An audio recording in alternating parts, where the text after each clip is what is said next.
Sunita Williams ಮತ್ತು Wilmore ಬಾಹ್ಯಾಕಾಶದಿಂದ ಭೂಮಿಗೆ ಮರಳಿದಂತ 4 ತಂಡ ಭೂಮಿಗೆ ಬಂದಂತ ಗಗನಯಾತ್ರಿಗಳ ಆರೋಗ್ಯ ತಪಾಸಣೆ ನಡೀತಾ ಇದೆ. ತಪಾಸಣೆಯ ಬಳಿಕ ಹೂಸ್ಟನ್ನ ರಿಹ್ಯಾಬಿಲಿಟೇಷನ್ ಕೇಂದ್ರಕ್ಕೆ ಶಿಫ್ಟ್ ಮಾಡಲಾಗಿದೆ. 45 ದಿನಗಳ ಕಾಲ ಈ ರಿಹ್ಯಾಬಿಲಿಟೇಷನ್ ಕೇಂದ್ರದಲ್ಲಿರ್ತಾರೆ ಗಗನಯಾತ್ರಿಗಳು. ನಾನು ಈಗಾಗಲೇ ಹೇಳಿದ ಹಾಗೆ ಅವರನ್ನ ಸಹಜ ಸ್ಥಿತಿಗೆ ಕರ್ಕೊಂಡು ಬರಬೇಕು ಅಂದ್ರೆ ಇಲ್ಲಿವರೆಗೂ ಕೂಡ 9 ತಿಂಗಳ ಕಾಲ ಬಾಹ್ಯಾಕಾಶದಲ್ಲಿ ಇದ್ರು. ಅಲ್ಲಿನ ಪರಿಸ್ಥಿತಿನೇ ಬೇರೆ, ಅಲ್ಲಿನ ವಾತಾವರಣವೇ ಬೇರೆ. ಆ ವಾತಾವರಣಕ್ಕೆ ಒಗ್ಗಿಕೊಂಡವರನ್ನ ಈ ವಾತಾವರಣಕ್ಕೆ ಸಡನ್ ಆಗಿ ಒಗ್ಕೊಳ್ಳಿ ಅಂದ್ರೆ ಆಗೋದಿಲ್ಲ. ಹಾಗಾಗಿ ಸಹಜ ಸ್ಥಿತಿಗೆ ಬಂದ ನಂತರ ರಿಹ್ಯಾಬಿಲಿಟೇಷನ್ ಕೇಂದ್ರದಿಂದ ಅವರನ್ನ ರಿಲೀಸ್ ಮಾಡಲಾಗುತ್ತೆ.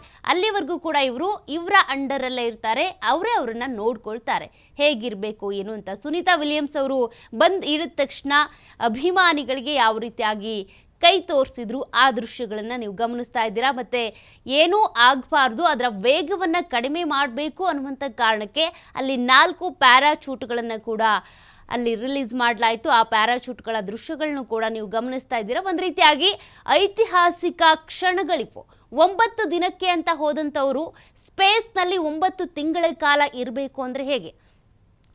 ನೀವು ಎಲ್ಲೋ ಒಂದು ಲೊಕೇಶನ್ಗೆ ಹೋಗಿರ್ತೀವಿ, 4 ದಿನಕ್ಕೆ ಅಂತ ಹೋದವರು 8 ದಿನ ಆದರೆ ಅದೇ ನಮ್ಗೆ ಅಚ್ಚರಿ ಆಗ್ಬಿಡುತ್ತೆ. ಅದನ್ನೇ ನಮ್ಗೆ ಮೇಂಟೈನ್ ಮಾಡೋದಕ್ಕಾಗಲ್ಲ.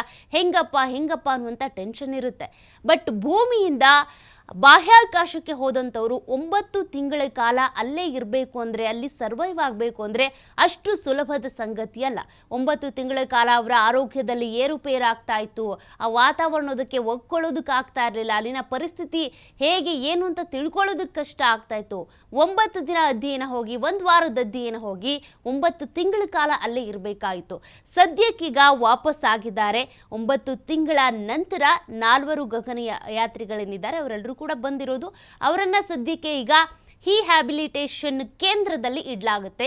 ಅಲ್ಲಿ ಅವರು ಸಹಜ ಸ್ಥಿತಿಗೆ ಬಂದಿದ್ದಾರೆ, ಇಲ್ಲಿನ ವಾತಾವರಣಕ್ಕೆ ಅವರು ಹೊಂದಿಕೊಳ್ತಾರೆ ಅನ್ನೋದು ಗೊತ್ತಾಯಿತು ಅಂದರೆ, ಊಟ ತಿಂಡಿ ಎಲ್ಲ ವ್ಯವಸ್ಥೆ ಆದ್ರೂ ಅಷ್ಟೇ ಇಲ್ಲಿದ್ದಕ್ಕೆ ಅವರು ಹೊಂದ್ಕೊಳ್ಬೇಕು ಅಂತ ಅಂದರೆ ಒಂದಷ್ಟು ಸಮಯಾವಕಾಶ ಬೇಕಾಗುತ್ತೆ.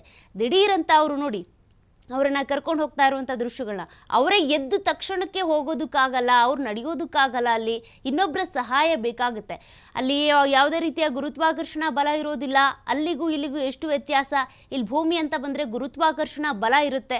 ಹಾಗಾಗಿ ಅಲ್ಲಿನ ಸಿಚುವೇಶನ್ಗೂ ಇಲ್ಲಿನ ಸಿಚುವೇಶನ್ಗೂ ಬಹಳ ವ್ಯತ್ಯಾಸ ಇರುತ್ತೆ. ಅದೆಲ್ಲವನ್ನು ಕೂಡ ನಮ್ಮ ದೇಹ, ನಮ್ಮ ಮನಸ್ಥಿತಿ ಹೊಂದ್ಕೊಳ್ಬೇಕು, ಅದನ್ನು ಆಕ್ಸೆಪ್ಟ್ ಮಾಡ್ಕೊಳ್ಬೇಕು ಅಂದರೆ ಒಂದಷ್ಟು ಸಮಯ ಬೇಕಾಗುತ್ತೆ. ಹೀಗಾಗಿ ಅವರ ಆರೋಗ್ಯ ತಪಾಸಣೆಯ ನಂತರ ಈಗ ಅವರನ್ನ ಈ ಒಂದು ರಿಹ್ಯಾಬಿಲಿಟೇಷನ್ ಕೇಂದ್ರಕ್ಕೆ ಕರೆದುಕೊಂಡು ಹೋಗಲಾಗಿದೆ. ಅಲ್ಲಿ ಅವರಿಗೆ ಬೇಕಾದಂಥ ಸೂಕ್ತ ವ್ಯವಸ್ಥೆಗಳನ್ನು ಕೊಡ್ತಾರೆ. ನಂತರದಲ್ಲಿ ಅವರ ಆರೋಗ್ಯ ಪರಿಸ್ಥಿತಿ, ಮನಸ್ಥಿತಿ ಸರಿ ಹೋದ್ಮೇಲೆ ಸಹಜವಾಗಿ ಅವರನ್ನ ಅಲ್ಲಿಂದ ರಿಲೀಸ್ ಮಾಡ್ತಾರೆ. ಈಗ ಫ್ಲೋರಿಡಾ ಸಮುದ್ರಕ್ಕೆ ಬಂದಿಳಿದಿದ್ದಾರೆ ಸ್ಪೇಸ್ ಕ್ರೂ 9 ನೌಕೆ. ಬಾಹ್ಯಾಕಾಶದಿಂದ ಭೂಮಿಗೆ ಮರಳಿರೋದು 4 ಇದ್ದಂಥ ಗಗನಯಾತ್ರಿಗಳ ತಂಡ. ಅಮೆರಿಕದ ಫ್ಲೋರಿಡಾ ಸಮುದ್ರದಲ್ಲಿ ಸೇಫ್ ಆಗಿ ಲ್ಯಾಂಡಿಂಗ್ ಆಗಿರೋದು. ಸುರಕ್ಷಿತವಾಗಿ ಭೂಮಿಗೆ ಮರಳಿದ್ದಾರೆ ಸುನೀತಾ ವಿಲಿಯಮ್ಸ್ ಅವರು.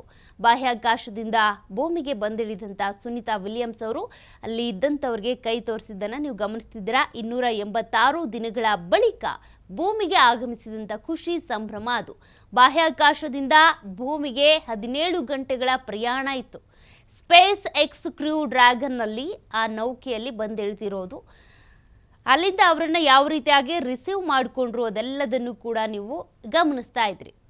ಆ ನೌಕೆ ಇಳಿದ ತಕ್ಷಣ ಅದು ಅವ್ರನ್ನ ಹಡಗಿಗೆ ಶಿಫ್ಟ್ ಮಾಡಬೇಕು ಅಂದರೆ, ಆ ಲ್ಯಾಂಡ್ ಆದ ತಕ್ಷಣ ಆ ಕನೆಕ್ಟಿಂಗ್ನ ಒಂದಷ್ಟು ಪ್ರೊಸೀಜರ್ ಏನು, ಮತ್ತು ಆ ವೇಗವನ್ನು ಕಡಿಮೆ ಮಾಡಬೇಕು ಅನ್ನುವಂಥ ಕಾರಣಕ್ಕೆ ಪ್ಯಾರಾಚೂಟ್ಗಳನ್ನು ಯಾವ ರೀತಿಯಾಗಿ ಅಲ್ಲಿ ಓಪನ್ ಮಾಡಿದ್ರು. ಅವರು ಭೂಮಿಗೆ ಹತ್ತಿರ ಆಗ್ತಾ ಇದ್ದಂತೆ ಅವರಿಗೆ ಆ ಸಂಭ್ರಮ, ಖುಷಿ ಏನಿದೆ ಆ ದೃಶ್ಯಗಳನ್ನ, ಫೋಟೋಗಳನ್ನು ಕೂಡ ನೀವು ಗಮನಿಸ್ತಾ ಇದ್ರಿ. ಅಂದರೆ ಒಂದು ರೀತಿಯಾಗಿ ನಾವು ಎಲ್ಲೋ ವಿದೇಶಕ್ಕೆ ಹೋದವರು ತವ್ರ ಮನೆಗೆ ಬಂದಾಗ ಹೇಗೆ ಖುಷಿ ಆಗುತ್ತೋ ಹಾಗೇನೆ ಬಾಹ್ಯಾಕಾಶದಲ್ಲಿದ್ದಂಥವರು ಭೂಮಿಗೆ ಮರಳಿದಂಥ ಸಂದರ್ಭದಲ್ಲಿ ಆ ಸಂಭ್ರಮ ಮನೆ ಮಾಡಿತ್ತು. ಅವರಿಗೆ ಆರೋಗ್ಯ ಸಮಸ್ಯೆ ಆದಂಥ ಸಂದರ್ಭದಲ್ಲಿ ಅದೇ ಒಂದು ರೀತಿಯಾಗಿ ಸವಾಲಿನ ಕೆಲಸ ಆಗಿಬಿಟ್ಟಿತ್ತು. ನಾನು ಹೋದರೆ ಸಾಕಪ್ಪ ಅನ್ನೋ ರೀತಿಯಾಗಿ ಎಲ್ಲರೂ ಕೂಡ ಅದನ್ನೇ ಅಂದ್ಕೊಳ್ತಾ ಇದ್ರು. ಸೇಫ್ ಆಗಿ ವಾಪಸ್ ಬರಲಿ ಸುನೀತಾ ವಿಲಿಯಮ್ಸ್ ಅವರು ಅಂತ ಆ ಎಲ್ಲರ ಪ್ರಾರ್ಥನೆ. ಅದೇ ರೀತಿಯಾಗಿ ಆ ಟೆಕ್ನಿಕಲ್ ಟೀಮ್, ಸ್ಪೇಸ್ ಟೀಮ್ ಮತ್ತು ನೇವಿ ಟೀಮ್ ಅವರೆಲ್ಲರ ಒಂದು ಸಾಹಸ, ಅವರ ಒಂದಷ್ಟು ಈ ಕಾರ್ಯಗಳೇನಿದ್ದಾವೆ ಅದೆಲ್ಲದರಿಂದ ಕೂಡ 3:27ಕ್ಕೆ ಅವರು ಲ್ಯಾಂಡ್ ಆಗಿರುವಂಥ ದೃಶ್ಯಗಳನ್ನು ನೀವು ಗಮನಿಸ್ತಾ ಇದ್ದೀರಾ. ಬಾಹ್ಯಾಕಾಶ ಕೇಂದ್ರದಿಂದ ಇಲ್ಲಿಗೆ ಒಟ್ಟು 17 ಗಂಟೆಗಳ ಜರ್ನಿ ಆಗಿತ್ತು ಇದು. ಅಲ್ಲಿಂದ ಇಲ್ಲಿವರೆಗೂ ಕೂಡ ಅವರಿಗೆ ಅವರ ಆ ಸ್ಪೇಸ್ನ ಸೂಟ್ ಏನಿರುತ್ತೆ ಅದರಲ್ಲೇ ಒಂದಷ್ಟು ವ್ಯವಸ್ಥೆಗಳಿರುತ್ತೆ. ಟಾರ್ಚ್ ಇರ್ಬೋದು ಅಥವಾ ಆಕ್ಸಿಜನ್ ಇರ್ಬೋದು, ಮತ್ತು ಅವರಿಗೆ ಏನಾದರೂ ಸಮಸ್ಯೆ ಆಯಿತು ಅಂತಂದರೆ ಕನೆಕ್ಟ್ ಆಗೋದು ಹೇಗೆ ಅಥವಾ ಸಂಪರ್ಕ ಮಾಡೋದು ಹೇಗೆ ಅದಕ್ಕೆ ಸಂಬಂಧಪಟ್ಟಂತೆ ಇರ್ಬೋದು. ಅಂದರೆ ಆಕ್ಸಿಜನ್ ಅಂತ ಬಂದರೆ 90 ನಿಮಿಷ ಅಥವಾ 100 ನಿಮಿಷಗಳ ಕಾಲದ ಆಕ್ಸಿಜನ್ನ ಕೊಟ್ಟಿರ್ತಾರೆ, ಯಾವುದೇ ರೀತಿ ಸಮಸ್ಯೆಗಳಾಗಬಾರ್ದು ಅಂತ. ಈಗ 17 ಗಂಟೆ ಜರ್ನಿ ಅಂತ ಹೇಳಿರ್ತಾರೆ, ಏನೋ ಆ ಕಡೆ ಈ ಕಡೆ ಆಯಿತು ಅಂತ ಅಂದರೆ 1 ನಿಮಿಷನೋ 2 ನಿಮಿಷನೋ 10 ನಿಮಿಷನೋ ಎಕ್ಸ್ಟ್ರಾ ತೆಗೆದುಕೊಂಡ್ರು ಅಂದರೆ ಆ ಸಂದರ್ಭದಲ್ಲಿ ಆಕ್ಸಿಜನ್ನ ವ್ಯವಸ್ಥೆ ಬೇಕಾಗುತ್ತೆ. ಹಾಗಾಗಿ ಅದೆಲ್ಲ ವ್ಯವಸ್ಥೆಯನ್ನು ಕೂಡ ಆ ಸ್ಪೇಸ್ ಸೂಟ್ನಲ್ಲೇ ಅವರಿಗೆ ಮಾಡಿಕೊಡ್ಲಾಗಿತ್ತು. ಅದೇ ಸ್ಪೇಸ್ ಸೂಟನ್ನು ಹಾಕ್ಕೊಂಡು ಅವರು ಆ ನೌಕೆಯ ಮೂಲಕ ಬಂದು ಇಳಿದಿರೋದು. ಅವರನ್ನು ಆ ಫ್ಲೋರಿಡಾ ಸಮುದ್ರದಲ್ಲಿ ಬರ ಮಾಡಿಕೊಂಡು ನಂತರ ಆ ಒಂದು ನೌಕೆ ಏನಿದೆ ನೌಕೆಯನ್ನು ಹಡಗಿಗೆ ಕನೆಕ್ಟ್ ಮಾಡುವಂಥ ಆ ಒಂದು ಪ್ರಕ್ರಿಯೆಯನ್ನು ಮಾಡಿ ಅಲ್ಲಿಂದ ಅವರನ್ನು ಕರ್ಕೊಂಡು ಬಂದರು. ಈಗ ಆಸ್ಪತ್ರೆಗೆ ಕರ್ಕೊಂಡು ಹೋಗಿ ಅಲ್ಲಿ ಅವರ ಆರೋಗ್ಯ ತಪಾಸಣೆಯನ್ನು ಮಾಡಿ ಈಗ ಸದ್ಯಕ್ಕೆ ರಿಹ್ಯಾಬಿಲಿಟೇಷನ್ ಕೇಂದ್ರಕ್ಕೆ ಕಳುಹಿಸಿಕೊಡಲಾಗಿದೆ. ಅವರ ಮನಸ್ಥಿತಿ ಮತ್ತು ದೇಹದ ಸ್ಥಿತಿ ಹೇಗಿದೆ ಅನ್ನೋದನ್ನ ತಿಳ್ಕೊಳ್ಬೇಕು. ಅವರ ಪ್ರೆಷರ್ BP ಹೇಗಿರುತ್ತೆ, ಅದೇ ರೀತಿಯಾಗಿ ಅವರ ಆರೋಗ್ಯದಲ್ಲಿ ಏನಾದರೂ ಏರುಪೇರಾಗಿದೆಯಾ, ಇಷ್ಟು ದಿನ 9 ತಿಂಗಳ ಕಾಲ ಅಲ್ಲೇ ಉಳ್ಕೊಂಡಿದ್ರಿಂದ ಏನಾದರೂ ಸಮಸ್ಯೆ ಉಂಟಾಗಿದೆಯಾ, ಮತ್ತು ಇಲ್ಲಿನ ವಾತಾವರಣಕ್ಕೆ ಅವರು ಹೊಂದಿಕೊಳ್ಳೋದಕ್ಕೆ ಇನ್ನೂ ಕೂಡ ಎಷ್ಟು ಸಮಯ ಬೇಕಾಗಬಹುದು, ಆಹಾರೋಪಚಾರ ಇರ್ಬೋದು, ಆರೋಗ್ಯ ಉಪಚಾರ ಇರ್ಬೋದು, ಅದೆಲ್ಲದಕ್ಕೂ ಸಂಬಂಧಪಟ್ಟಂತೆ ಈ ಒಂದು ರಿಹ್ಯಾಬಿಲಿಟೇಷನ್ ಕೇಂದ್ರದಲ್ಲಿನ ಅವ್ರನ್ನ ನೋಡಿಕೊಳ್ಳಲಾಗುತ್ತೆ. ಹೀಗಾಗಿ ಅವರನ್ನು ಕಳಿಸಲಾಗಿದೆ. ಮೊದಲಿಗೆ ನೌಕೆಯ 2 ಡ್ರೋಗ್ ಪ್ಯಾರಾಚೂಟ್ ಓಪನ್ ಆದವು. ವೇಗ ತಗ್ಗಿಸೋದಕ್ಕೆ 4 ಮೇನ್ ಪ್ಯಾರಾಚೂಟ್ಗಳನ್ನು ಅಲ್ಲಿ ಓಪನ್ ಮಾಡಿ ಬಿಡಲಾಯಿತು. ಅವುಗಳನ್ನ ಗಮನಿಸ್ತಿದ್ದೀರಾ. ಇನ್ನು ನಯವಾಗಿ ಫ್ಲೋರಿಡಾ ಸಮುದ್ರಕ್ಕೆ ಅಪ್ಪಳಿಸಿತು ಈ ನೌಕೆ. ಸಮುದ್ರಕ್ಕೆ ಬೀಳ್ತಾ ಇದ್ದಂತೆ ತೇಲ್ತು ಈ ಒಂದು ಕ್ಯಾಪ್ಸೂಲ್. 4 ಬೋಟ್ಗಳಲ್ಲಿ ಎಂಟ್ರಿ ಕೊಟ್ಟಂತ ಅಮೆರಿಕದ ನೌಕಾಪಡೆ ರೋಪ್ಗಳನ್ನು ಕಟ್ಟಿ ಕ್ಯಾಪ್ಸೂಲನ್ನು ಹಡಗಿಗೆ ಶಿಫ್ಟ್ ಮಾಡಲಾಯಿತು. ಆ ಒಂದು ಕನೆಕ್ಟಿಂಗ್ ಕಾರ್ಯವನ್ನು ನೋಡ್ತಿದ್ದೀರಾ. ಇನ್ನು ಕ್ಯಾಪ್ಸೂಲ್ನಿಂದ ಹೊರ ಬರ್ತಾ ಇದ್ದಂತೆ ಕೈ ಬೀಸಿದ್ರು ಸುನೀತಾ ವಿಲಿಯಮ್ಸ್ ಅವರು. 4 ಹೆಲಿಕಾಪ್ಟರ್ನಲ್ಲಿ ನಾಸಾ ಆಸ್ಪತ್ರೆಗೆ ಶಿಫ್ಟ್ ಆಗಿರೋದು. ಸಾವನ್ನೇ ಗೆದ್ದು ಬಂದ ಭಾರತ ಮೂಲದ ಸುನೀತಾ ವಿಲಿಯಮ್ಸ್ ಅವರು. ಮೊದಲಿಗೆ ನೌಕೆಯ 2 ಡ್ರೋಗ್ ಪ್ಯಾರಾಚೂಟ್ ಓಪನ್ ಆಗೋದನ್ನ ಗಮನಿಸ್ತೀರಾ. ಮತ್ತೆ 4 ಮೇನ್ ಪ್ಯಾರಾಚೂಟ್ಗಳನ್ನು ಆ ವೇಗ ಏನಿರುತ್ತೆ, ಇವ್ರು ಬರ್ತಾ ಇರುವಂಥ ನೌಕೆಯ ವೇಗ ಅದನ್ನು ತಗ್ಗಿಸೋದಕ್ಕೆ ಅಂತ ಕೂಡ ಅಲ್ಲಿ ಓಪನ್ ಮಾಡಿದ್ರು. ಹಾಗಾಗಿನೇ ಸಾಫ್ಟ್ ಆಗಿ ಬಂದು ಈ ಫ್ಲೋರಿಡಾ ಸಮುದ್ರದಲ್ಲಿ ನೌಕೆ ಲ್ಯಾಂಡ್ ಆಯಿತು.